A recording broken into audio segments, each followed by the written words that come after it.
kung merong nangyari, let's say may nangyari sa ating Vice President, maaaring ito yung simula ng kaguluhan. No? Because of yung salaysay na rin na binanggit niya na kung may mangyari sa kanya, no, meron po siyang mga actions na gagawin, no, against the President, the First Lady, and the Speaker of the House. So, ayaw natin mangyari yun na baka masingitan tayo. Baka meron yung mga ibang grupo dyan, no? Di ba?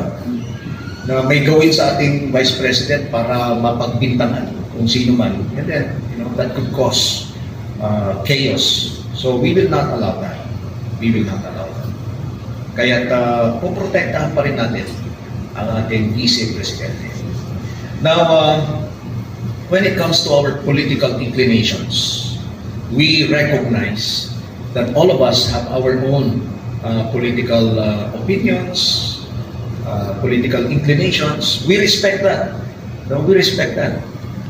Pero habang suot-suot po natin yung ating uniforme, ay kailangan sundin natin yung saligang batas at protektahan natin ang ating bansa. So we cannot just air our grievances just freely being members of the Armed Forces of the Philippines. Kung gusto po natin gawin yon, mag-resign na lang tayo, di ba? Hubarin natin yung uniforme natin, and then that's the time you're free to do whatever you want to do.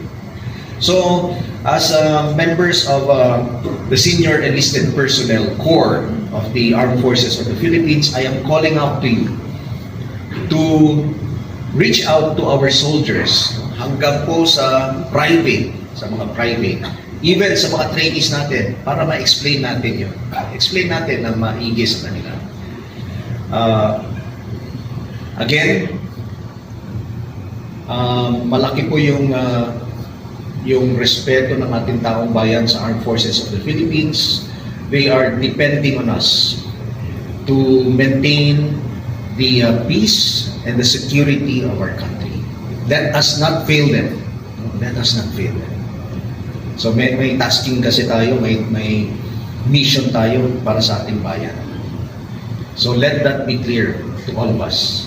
Okay ba yun? Yes, sir! Thank you very much.